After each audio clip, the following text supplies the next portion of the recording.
Hello and welcome back. Thanks for staying with us. You're watching WION The World and this is Speed News. Let's begin.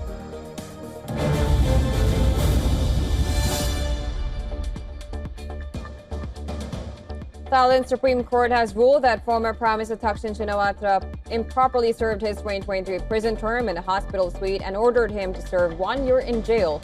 Judges said his illness was not urgent enough to justify the hospital stay, which cannot be counted as prison time. Following the ruling, the court directed his immediate return to jail while his daughter said he remains in good spirits.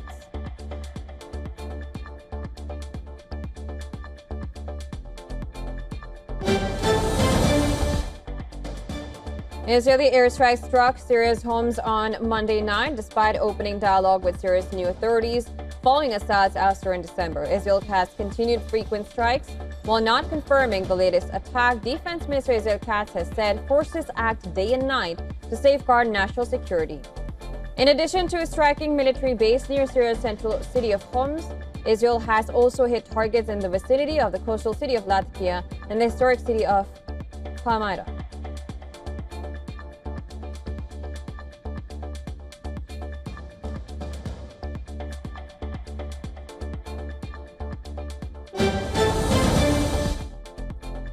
Syria's foreign minister has condemned a wave of reported Israeli airstrikes in the country as a blatant infringement of its sovereignty and regional stability.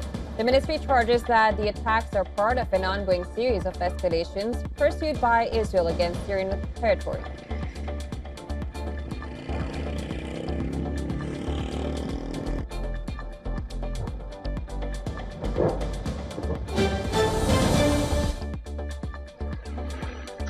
A global Sumut flotilla for Gaza said that one of its main boats was struck by a drone in Tunisian waters, though all 6 passengers and crew are safe. The Portuguese-flagged boat carrying the flotilla's steering committee sustained fire damage to its main deck and below-deck storage.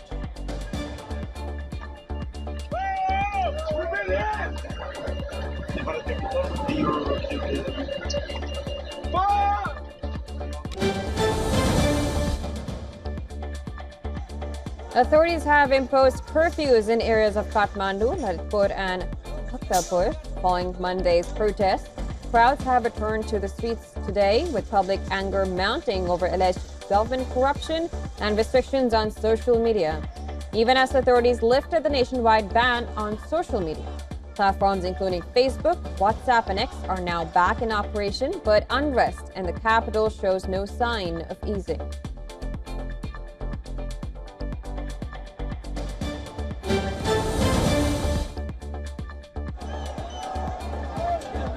The demonstrations, which erupted after the government blocked 26 unregistered platforms, including Facebook, YouTube, and X, turned deadly. At least 19 were killed and 400 others were injured as police used water cannons, tear gas, and live ammunition to disperse the crowd in Kathmandu and other parts of the country.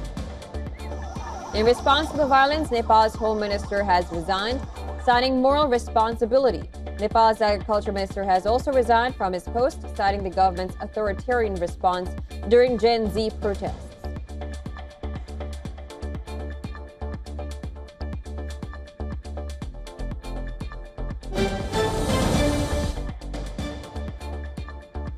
Turkish police stormed the Istanbul headquarters of the main opposition Republican People's Party, following a court order appointing a trustee to replace its provincial head.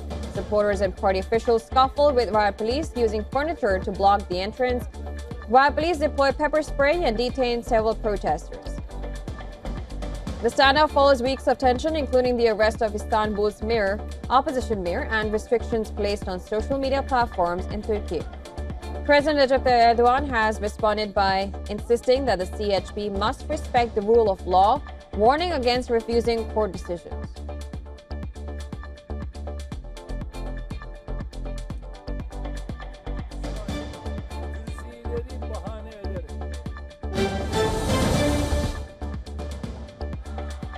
Norway's Labour Party and its allies, led by Prime Minister Jonas Gahr Store, has won a second term in office after securing a narrow majority with its left-leaning allies.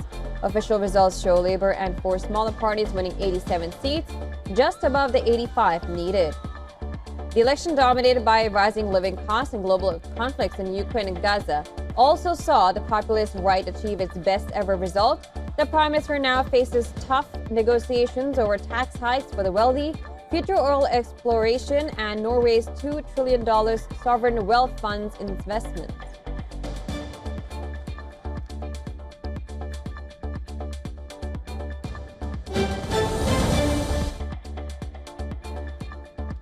Democrats on the House Oversight Committee have released a sexually suggestive letter to Jeffrey Epstein, allegedly signed by U.S. President Donald Trump, which he has strongly denied.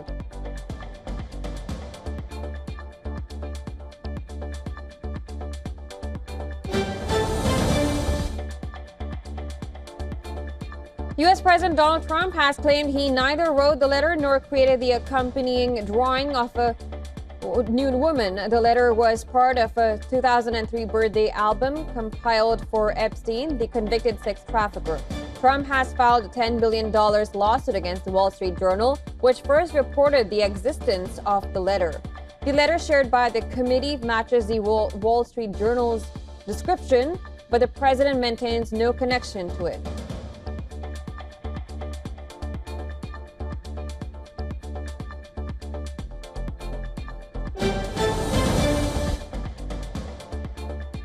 A U.S. appeals court has upheld a jury decision ordering President Donald Trump to pay $83.3 million in damages to author E. Jean Carroll, whom he was found to have defamed after sexually assaulting.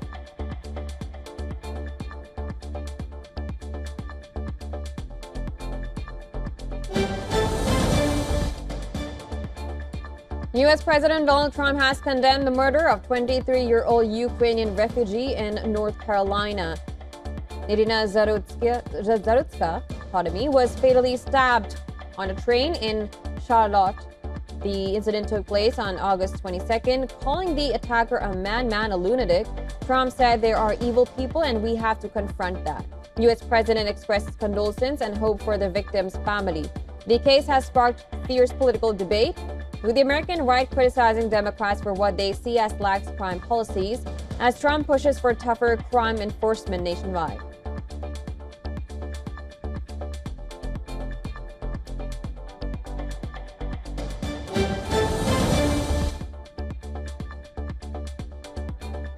Iran's Foreign Minister Abbas Araghchi is set to meet International Atomic Energy Agency Chief Rafael Grossi in Cairo. The meeting will focus on concluding negotiations for a new framework governing Iran's cooperation with the nuclear watchdog, though the exact date has not been announced.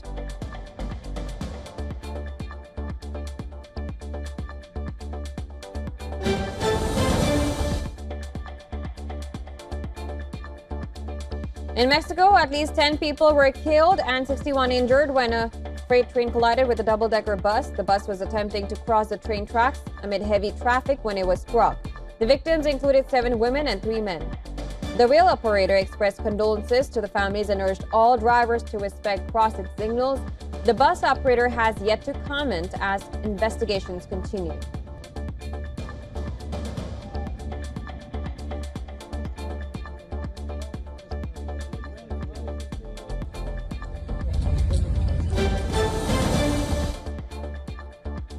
Ethiopia is set to inaugurate the Grand Ethiopian Renaissance Dam along the Blue Nile River today, despite concerns from Egypt and Sudan over water supplies. The dam is expected to produce more than 5,000 megawatts, doubling Ethiopia's current output.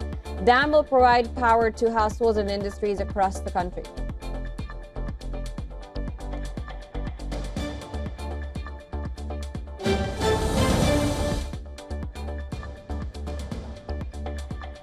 Terminal 4 at London's Heathrow Airport was evacuated Monday evening over a possible hazardous materials incident, but has now reopened after being declared safe. Emergency services, including specialized fire crews, responded, assessing around 20 people on site with no harmful substance detected by police and paramedics.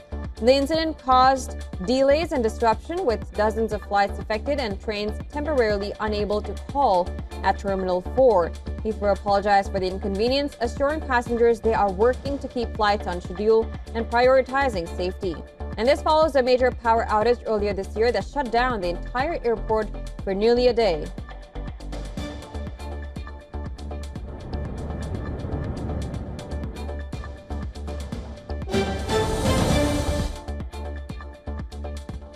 Ukraine's main government building in Kiev was severely damaged in Russia's largest air assault of the war, marking the first time the seat of government was directly hit. The attack involved over 800 drones and multiple ballistic missiles, with thick smoke seen rising from the building's upper floors in the historic Prez district. Ukraine officials confirmed several casualties, including an infant, as emergency services continue to assess the extent of damage.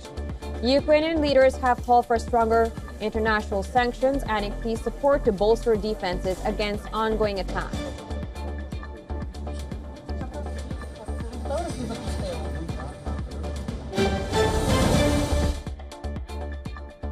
The Trump administration has launched Operation Midway Blitz, in intensified immigration enforcement action targeting undocumented immigrants with criminal records in Chicago and Illinois.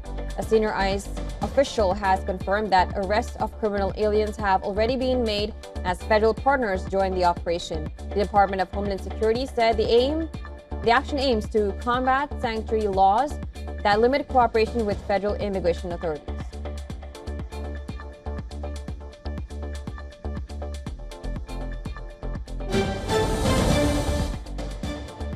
Portugal's Prime Minister Luis Montenegro has urged Chinese President Xi Jinping to use his country's close relationship with Russia to push for a just and lasting peace in Ukraine. Portugal PM's statement came during a meeting in Beijing. PM Montenegro's visit to China is the first by a Portuguese head of government in nearly a decade.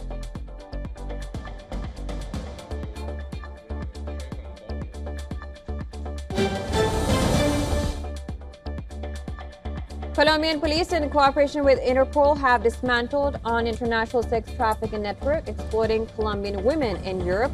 At least 48 women trafficked from Bogota, Medellin, and Cartagena under false job promises were rescued from conditions described as modern slavery involving forced drug use to break their wills. The operation led to the arrest of 5 suspects in Colombia and 2 in Spain.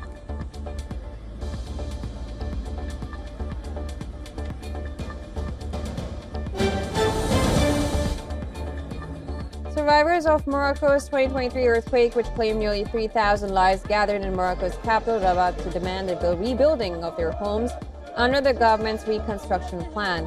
Marking the second anniversary of the disaster, dozens protested outside Parliament, voicing their frustration over being excluded from the recovery program.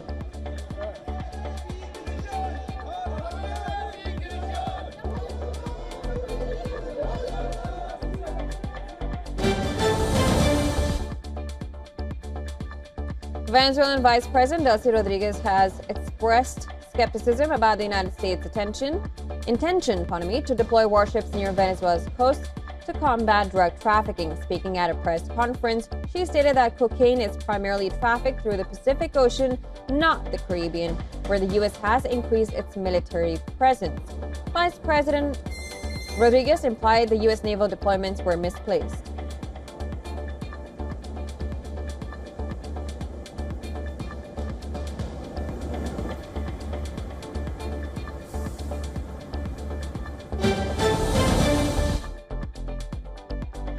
North Korea is set to celebrate its 77th founding anniversary. On the eve, a flag-raising ceremony was held at Kim Il-sung Square in Pyongyang. The day concluded with an evening gala featuring dance performances and fireworks.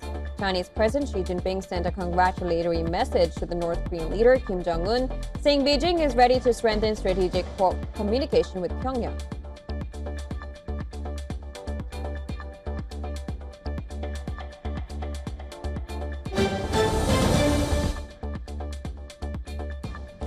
Voting is underway for India's vice presidential election. The direct contest is between NDA's CP Radhakrishnan and the opposition's B. Sudarshan Reddy. Prime Minister Narendra Modi was the first to cast his vote.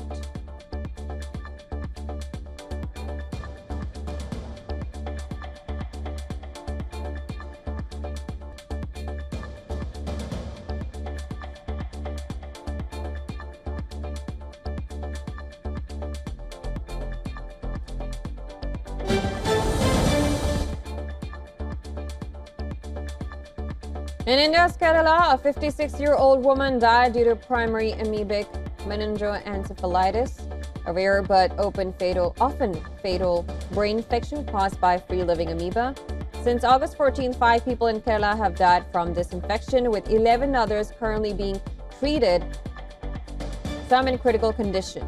This year, Kerala has reported 42 cases of PAM, which spreads when contaminated fresh water enters the nose, allowing the amoeba to reach and damage the brain. Health authorities are urging caution while bathing or swimming in stagnant or untreated water.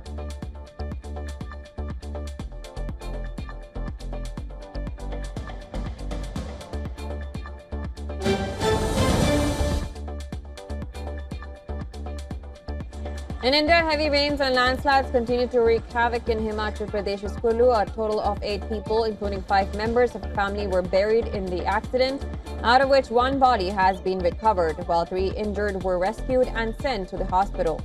4 people are still reported missing. Rescue and relief operations are underway.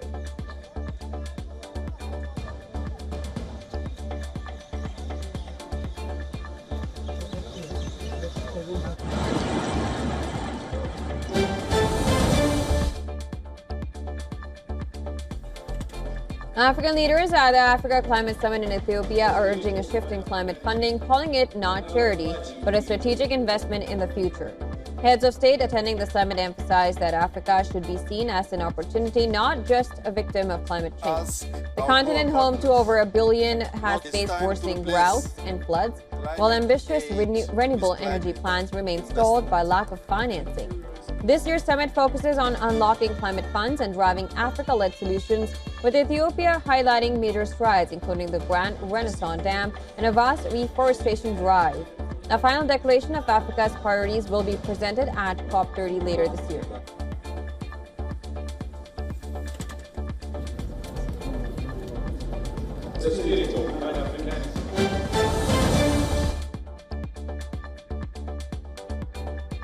In India's Punjab, the death count due to devastating floods has gone up to 51, while crops and hectares of land have been damaged. The havoc caused by heavy monsoon rains over the past week has caused rivers to swell and inundated several districts across the state. Thousands of people have been affected by the sudden downpour, prompting authorities to launch large-scale relief operations.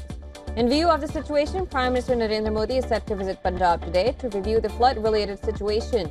PM Modi will also interact with flood-affected people as well as NDRF, SDRF and Aapda Mitra team in Punjab's Gurdaspur.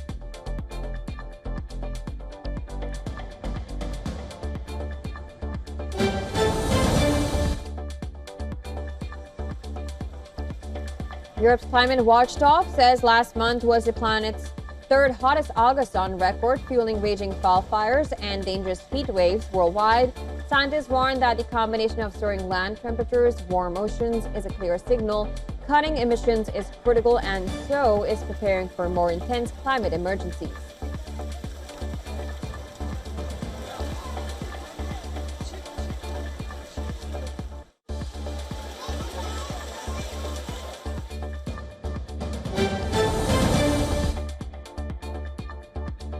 The World Bank is providing a $70 million loan to the Philippines to establish a co-insurance pool aimed at protecting small farmers and fisherfolk from climate change impacts. A co-insurance pool allows multiple insurers to share the risk of large or complex policy, such as those covering natural disasters or energy projects.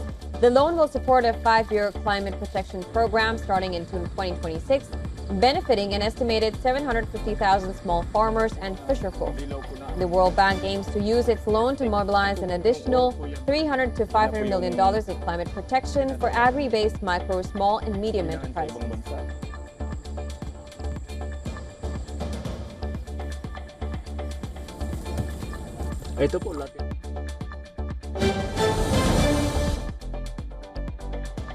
Messaging platform Discord has restored services after a major outage disrupted access for tens of thousands of users in the U.S. on Monday. According to Down Detector, reports spiked to over 102,000 around 6:20 p.m. Eastern Time, with many users seeing GIL's unavailable error that made some services inaccessible. By late evening, Discord confirmed that all systems were operational after engineers worked to stabilize the platform. While the company has not disclosed the exact cause, it said the issue is being closely monitored to prevent further disruptions.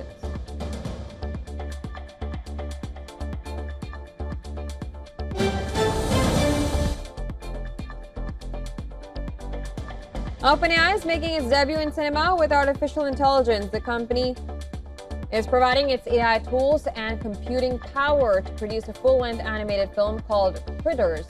The movie is slated to premiere at next year's Cannes Film Festival and is expected to be finished within 9 months. The film follows forest creatures on an adventure after their village is disrupted. Production has already begun, with about 30 people working on the film under a profit-sharing model.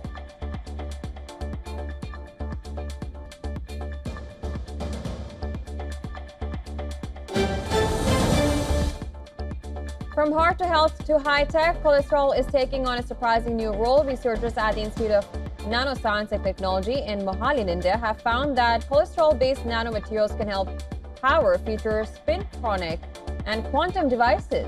The study shows that these materials can control the spin of electrons, a key quantum property for next-generation electronics. By combining cholesterol with metal ions, scientists demonstrated how tuning the type and concentration of metals can precisely separate electrons based on their magnetic spin.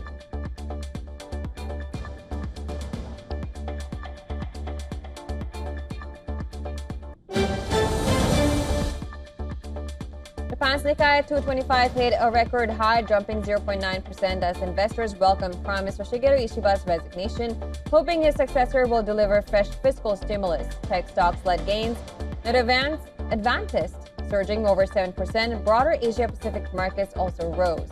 Hong Kong's Hang Seng hit a new multi-year high, while Indonesia's stocks slumped after a surprise finance minister shakeup. Meanwhile, Wall Street closed higher, with the Nasdaq notching a record close led by Broadcom and Nvidia.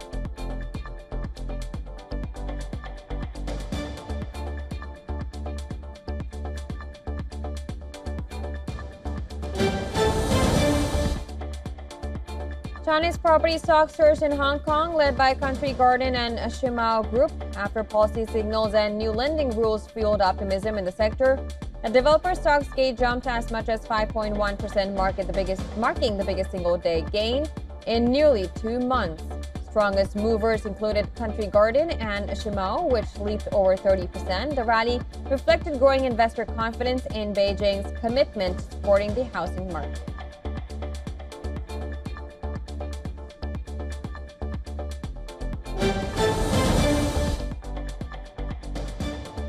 A sweeping Murdoch family succession battle has finally been settled.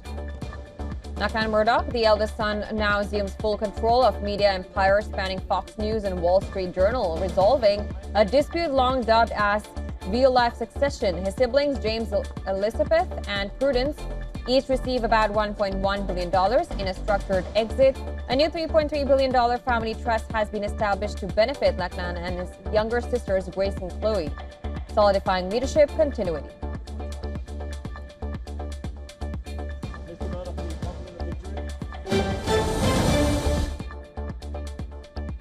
Sandro Tonali has saved Italy's World Cup qualifying campaign. The four-time champions edged Israel in a 9-goal thriller, with the Newcastle forward scoring an injury time winner. Israel led 1-0 and 2-1 before Italy moved 4-2 ahead and looked on course for a victory. Israel then scored in the 87th and 89th minute to make it 4-all. Italy have not qualified for the World Cup since 2014 and were staring at another setback.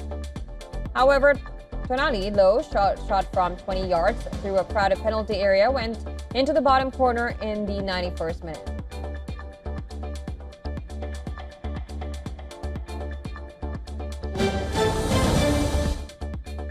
Manchester City has reached a settlement with the Premier League regarding a challenge started by the club itself over the competition's sponsorship rules. City had mounted a legal challenge against the amendments made to the Associated Party Transaction or APT rules. Last year, an independent tribunal declared some aspects of the amendments unlawful, but before the matter was escalated to another tribunal, both parties have now reached a settlement. City has conceded some ground, and a club has reportedly been assured that it will not be treated differently when securing sponsorship with companies linked to its Abu Dhabi-based owners.